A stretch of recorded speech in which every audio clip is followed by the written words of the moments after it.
తాకట్లో ఉన్న మీ బంగారాన్ని విడిపించి ఆ రోజు ఆన్లైన్ రేటుకి కొంటాం. Sharma gold company. కూకట్పల్లి 10 ఏళ్ల సహస్రాణి హత్య కేసు మిస్టరీ 5వ రోజు ఈ రోజుకి పోలీసులు ఛేదించారు. 10th క్లాస్ చదివేటువంటి అబ్బాయి ఆ అమ్మాయిని మర్డర్ చేసినట్టుగా పోలీసులు ఐడెంటిఫై చేసి అతన్ని అరెస్ట్ చేసి ఇప్పుడే డీసీపీ ఆఫీసులో అతన్ని మొత్తంగా ఇంట్రాగేట్ చేస్తున్నారు. అసలు ఎలా చేశాడు, ఎందుకు చేశాడు, ఎందుకు చేయాల్సి వచ్చిందని చెప్పి. అయితే అతను పక్కనే ఉన్నటువంటి బిల్డింగ్లోనే ఉంటాడు. ఆ బిల్డింగ్ కూడా మీరు ఇక్కడ చూడొచ్చు. అవతల వైపు ఉన్నది ముందు ఉన్నటువంటి బిల్డింగ్ ఏమో సహస్రాణి వాళ్ళు ఉండేటిది, పైన వాళ్ళది పెంట్ హౌస్లో ఉంటారు వాళ్ళు. ఆ తర్వాత ఈ నెక్స్ట్ బిల్డింగ్ దానికి ఆనుకునే ఉంది. అసలు ఏ మాత్రం కూడా వీళ్ళు కనీసం స్పేస్ కూడా వదలలేదు. అంటే సెట్ బ్యాక్లు కూడా వదలకుండా కట్టారనమాట. మున్సిపల్ నామ్స్ను కూడా ఫాలో కాలేదు కనీసం. సో ఎంత పెద్ద బిల్డింగ్ కట్టారో దానికి ఆనుకునే కట్టారు చూడండి. 3rd ఫ్లోర్లో వాళ్ళు ఉండేది 4th ఫ్లోర్ అంట. ఇప్పుడు ఈ అబ్బాయి అక్యూజ్డ్ ఎవరైతే ఉన్నారో ఆ అబ్బాయి ఉండేది 4th ఫ్లోరు.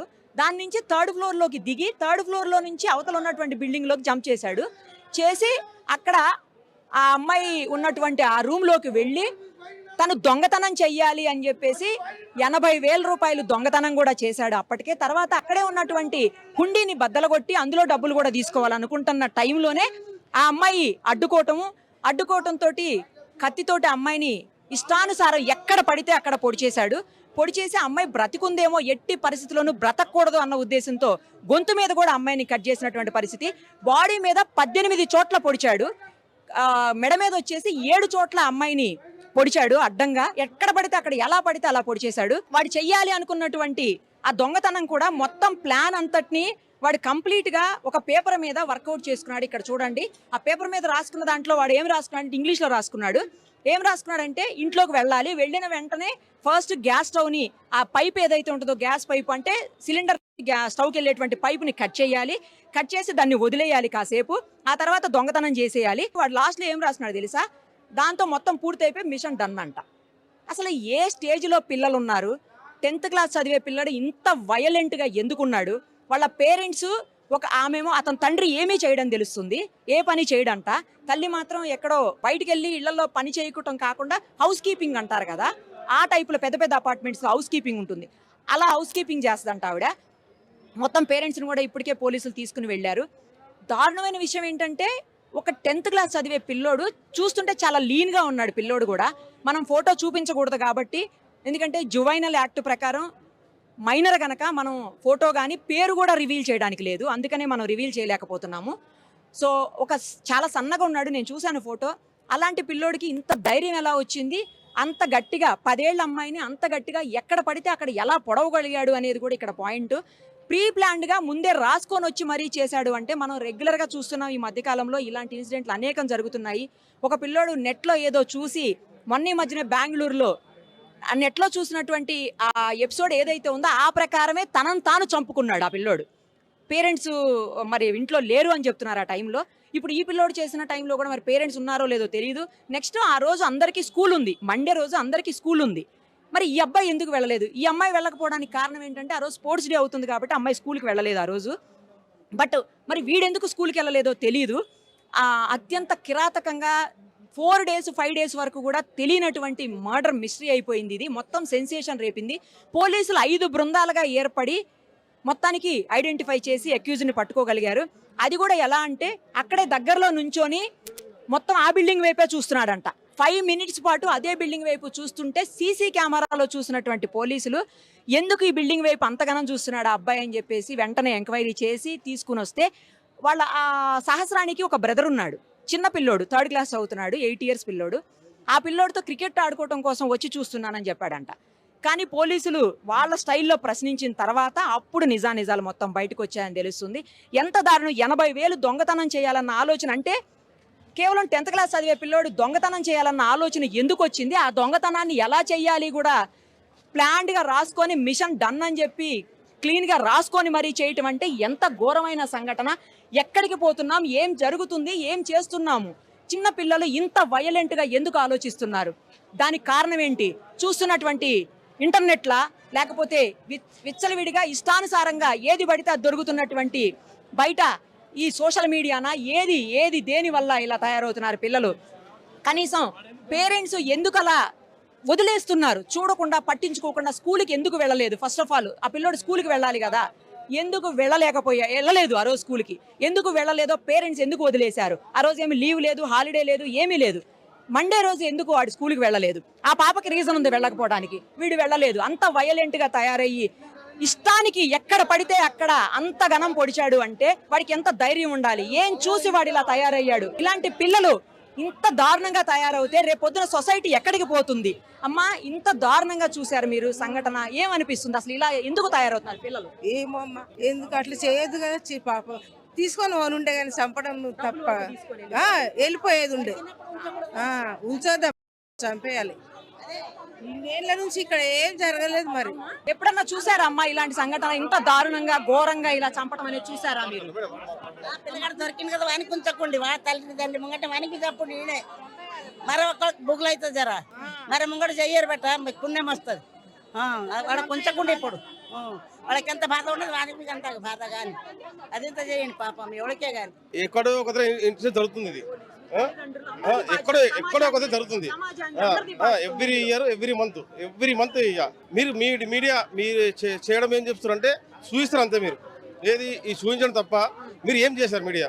ఫస్ట్ ఆఫ్ తల్లిదండ్రులు ఏం చేస్తారు? సమాజంలో సొసైటీలో బాధ్యత మేడం మీలాంటి వాళ్ళు ఏం మేడం చేయాలి? మేడం అన్నీ చెప్పండి. మేడం మేము కూడా చెప్తాం, మా బాధ్యత కూడా ఉంది, మా బాధ్యత కూడా ఉంది.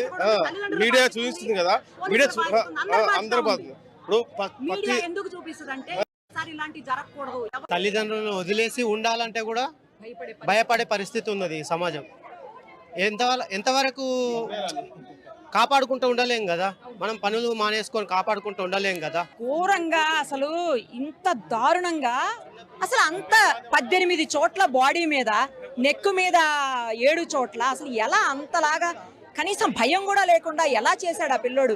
నెక్స్ట్ ఏం జరుగుతుందో తెలియదా? ఇప్పుడు చేసేదానికి నెక్స్ట్ ఏం జరుగుతుంది, రిజల్ట్ ఎలా ఉంటుంది అనేది కూడా నెట్లో చూస్తున్నారు కదా.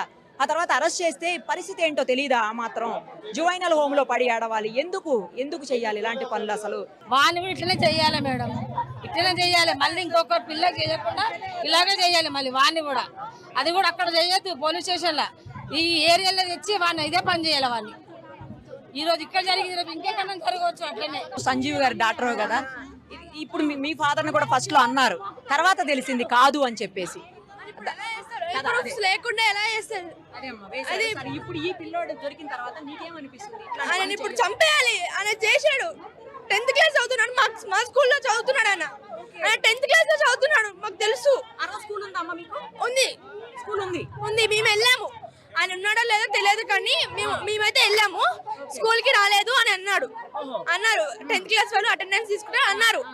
మాకు తెలిసింది రాలేదు, ఓకే అనుకున్నాము.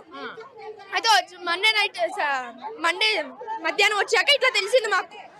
ఎట్లా ప్రూఫ్స్ లేకుండా నైట్ 12 కి మా ఫాదర్ ని తీసుకెళ్లారు. ఎలా తీసుకెళ్తారు? ఏ ప్రూఫ్స్ లేవు. ఇప్పుడు ఈ 4 రోజులు 5 రోజులుగా అతను ఇక్కడే ఉన్నాడు, ఇంట్లోనే ఉన్నాడు. స్కూల్ కి వెళ్ళాడంట, వెళ్తున్నాడు. పొద్దున్న స్కూల్కి వచ్చి పోలీసు వాళ్ళు అన్ని ఇన్వెస్టిగేషన్ చేశారంట. అప్పుడు తెలిసింది. స్కూల్కి వచ్చి ఇన్వెస్టిగేషన్ చేశారంట. మాకు తెలియదు అప్పటి వరకు. 10:30 టైంలో అప్పుడు వచ్చారంట పోలీసు వాళ్ళు వచ్చి అతన్ని అడిగితే అని చెప్పాడంట. ఇట్లా వాళ్ళకి ఏమైనా గొడవలు ఉన్నాయమ్మా? ఏం లేవు, మాకేం లేవు. డబ్బుల కోసం అని చేశారంట. పేపర్ లో రాసుకున్నాడంత మొత్తం. ఏ ప్రూఫ్స్ లేకుండా ఎలా మా ఫాదర్? ఇప్పుడు ప్రూఫ్స్ అన్ని దొరికాయి కదా, ఇప్పుడు తీసుకెళ్ళండి. మా డాడీని పంపించండి. రాలేదు, 4 days అయింది. 12 కి నైట్ 12 కి తీసుకెళ్ళిపోయారు. మా నాన్న రాలేదు, మా మమ్మీ కూడా రాలేదు. తీసుకెళ్ళిపోయారు, మళ్ళీ వదిలేసారు. అక్కడే ఉన్నారు ఇప్పుడు. నేను 8th చదువుతున్నా, 10th చదువుతున్నాడు. పొద్దున వచ్చినట్టు పోలీస్ వచ్చి ఆయన ఇన్వెస్టిగేట్ చేసినట్టు. మరి ఘోరం మేడం, మరి ఘోరం. ఇట్లాంటి తల్లి కడుపులో పుట్టినా పుట్టకున్నా ఒకటే, ఆ దేవుడు ఇచ్చినా ఇయ్యకున్నా ఒకటే. మరి ఘోరం అండి ఇది. అసలు వానికి అసలు బతకనియొద్దండి. అసలు మందిలలో ఇడిసబెట్టురు, లేడీస్ అన్న చంపేస్తారు. సంజీవరావు దేశాలకు లక్ష వచ్చేసింది, పేరు వచ్చేసింది. సంజీవరావు అమ్మాయిని చంపాడు, సంజీవరావు పేరు వస్తుంది. 2 ఆడపిల్లలు ఉన్నారు. గోలు పెడితే నేను వారం రోజులు బాలింతను వదిలేసి ఇక్కడ ఉన్నా నా పిల్లల కోసం. తల్లి పోలీస్ స్టేషన్ లో ఉంది. న్యాయం జరగాలి. సంజీవరావు వాడిని చంపాలి అంతే. ఒకసారి ఇంట్లో చూడండి, అల్మారాలో బట్టలు, పసుపు, కారము, ఒక్కరు కాదు, 2 వయసు పిల్లలు ఉన్నారు. అలాంటిది ఎత్తే అతను కాడు 15 సంవత్సరం ఈ బస్తీలో ఉన్నాడు ఆయన. అట్లా చేస్తారమ్మా. అయితే అన్నీ పెడతారని ఎవరి మీద పెడతారు చెప్పండి. 5 రోజులు పిల్లలు ఏమవుతారు, భార్య ఏమవుతుంది. ఇప్పటికే జైల్లో పెట్టారు అమ్మాయిని కూడా తీసుకెళ్ళి. 12 గంటల నుండి అమ్మాయి సరిగ్గా రాలేదు. అలమారులో బట్టలు, కారము, ఉప్పు అన్నింటిలో పడేసారు. చూడండి ఒకసారి 3 శాఖల నుంచి 3 శాఖలు కూడా తీసుకెళ్ళిపోయారు ఇప్పుడు వచ్చి. ఆయన ఎంత వీడియోలు పెట్టారో అతను చనిపోయాడని. అదే మంచిదని మళ్ళీ వీడియోలకు మాకు రావాలి, మా చుట్టాలు బంధువులు అన్నిట్లో రావాలి. చూడండి, మనం చేసేటువంటి కొన్ని చిన్న పనుల వల్ల వాళ్ళు ఎంత బాధపడుతున్నారో ఇవాళ అర్థమవుతుంది. ఆ పెట్టే thumbnails కానీ ఇష్టానికి మనం పెట్టేటువంటి ఆ పేర్లు రాకుండానే, బయటికి రాకుండానే, వాళ్ళు చేశారని తెలియకుండానే ఎవరి పేరు పెడితే వాళ్ళ పేర్లు పెట్టేసి మనం ఏదో చేస్తాం. చూడండి, కొన్ని ఛానల్స్, కొంతమంది వ్యక్తులు ముఖ్యంగా అలాంటి వాటి వల్ల వాళ్ళు ఎంత బాధపడుతున్నారో కూడా ఇప్పుడు మనం అర్థం చేసుకోవచ్చు. కానీ జరిగిందైతే మాత్రం అత్యంత ఘోరమైన పాశవికమైనటువంటి చర్య అని చెప్పాలి. ఆ ఏజ్ పిల్లోడికి అలాంటి ఆలోచన రావడమే అసలు ఆలోచిస్తుంటేనే బాధగా అనిపిస్తుంది. మళ్ళీ ఈ 4 రోజుల నుంచి పోలీసులు ఇప్పటికి 10 సార్లు పైకి కిందికి వస్తూనే ఉన్నారు, తిరిగి వెళ్తూనే ఉన్నారు. క్లూస్ టీం తిరుగుతుంది, స్పెషల్ బ్రాంచ్ వాళ్ళు వస్తున్నారు, పోలీసులు డీసీపీ స్థాయి, ఏసీపీ స్థాయి వ్యక్తులు వచ్చి వెళ్తున్నారు, రోజు ఇన్స్పెక్టర్స్ వస్తున్నారు. అయినా కూడా వాడు ఏమీ తెలియనట్టు పక్కన బిల్డింగ్ లోనే ఉన్నాడంటే ఎంత తెలివైనాడో ఒక్కసారి చూడండి. అంటే అనవసరమైన తెలివితేటలు అనమాట. ఏవో చదువులో చూపిస్తే బాగుండేది. ఒక చిన్న పిల్లోడు ఇలాంటి చర్యలకు పాల్పడ్డాడు అంటే ఎక్కడ మూలాలు ఏంటి, ఇలా తయారవడానికి కారణం ఏంటి? ప్లాన్ గీసుకొని, స్కెచ్ గీసుకొని దొంగతనానికి వెళ్ళాడంటే అసలు ఆ ఏజ్ పిల్లోడికి అంత డబ్బుతో ఏం పని? దొంగతనం చేయాల్సినటువంటి అవసరం ఏంటి? కఠినమైన చర్యలు తీసుకునేటువంటి పరిస్థితి కూడా ఉండదు ఇలాంటి కేసెస్లో. ఎందుకంటే జువైనల్ యాక్ట్ ఒప్పుకోదు. కేవలం తీసుకెళ్లి ఎక్కడ పెట్టేసి అక్కడే చదివిస్తారు, జువైనల్ హోమ్లో వేస్తారు, అక్కడే ఉంచి చదివిస్తారు తప్పించి కఠినమైన చర్యలు కానీ శిక్షలు కూడా ఉండవు. మరి ఆ అమ్మాయికి న్యాయం ఎలా జరగాలి? ఇప్పటికే వాళ్ళ తల్లిదండ్రులు అల్లారు ముద్దుగా పెంచుకొని ఆ పిల్లను కోల్పోయి ఎంత బాధపడుతున్నారో, ఎంత ఏడుస్తున్నారో మనం స్వయంగా చూసాము. ఆ తల్లి నిన్న కూడా మనతో మాట్లాడింది. నాకు న్యాయం జరగాలమ్మా, నా పిల్ల ఎలాగో తిరిగి రాదు, న్యాయం చెయ్యండి. కనీసం ఎవడైతే చేశాడో వాడెవరో నాకు తెలిపి ఇమ్మీడియట్ గా శిక్ష పడేలా చూడండి అంది. ఇప్పుడు ఈ కేసులో శిక్ష వేయడానికి కూడా లేనటువంటి పరిస్థితి. మరి ఏం చట్టాలు, ఏమి న్యాయాలు, ఎలా పోతాయి ఇవన్నీను? ఏం చెయ్యాలి? ఏం చేస్తే ఆ పిల్లకు ఇప్పుడు న్యాయం చేకూరుతుంది? ఏం చేసినా కూడా ఆ పిల్లకు న్యాయం జరగదు, ఎందుకంటే శిక్ష పడే అవకాశం లేదు కాబట్టి. సో ఎక్కడ జాగ్రత్తలు పడాలో అక్కడ పడాలి. ఎలాంటి చర్యలు తీసుకోవాలో అలాంటి చర్యలు ముందు పేరెంట్సే తీసుకోవాలి. ఇంట్లోనే జాగ్రత్త పడితే ఇలాంటి సంఘటనలు జరగకుండా ఉంటాయి. జరిగి ఇంకొక తల్లి గర్భశోకానికి కారణం కాకుండా ఉంటాడు. ఇప్పుడు చూడండి, ఆ ఏజ్లోనే ఎవరో పరాయి పిల్లని అలా చంపేసి సంబంధం లేనటువంటి తల్లిదండ్రులకి జీవితాన్ని ఏడుస్తూనే ఉంటారు. ఆమె నిన్న అదే చెప్తుంది, నేను బతికినా చచ్చినట్టేనండి, ఆ పిల్ల లేనప్పుడు నేను ఎందుకు అని చెప్పేసి. ఇంకొక ఘోరం ఏంటంటే మధ్యలో కొన్ని ఛానల్స్, కొంతమంది మనుషులు కలిసి తండ్రే చేశాడని కూడా మాట్లాడారు. ఇది ఇంకా దారుణమైన విషయం. కన్న బిడ్డని అంతనం పెంచుకొని అన్ని రోజుల తర్వాత తండ్రి ఎందుకు అలా చేస్తాడు? అసలు ఆ మాట్లాడడానికి కూడా సెన్స్ లేకుండా మాట్లాడారు.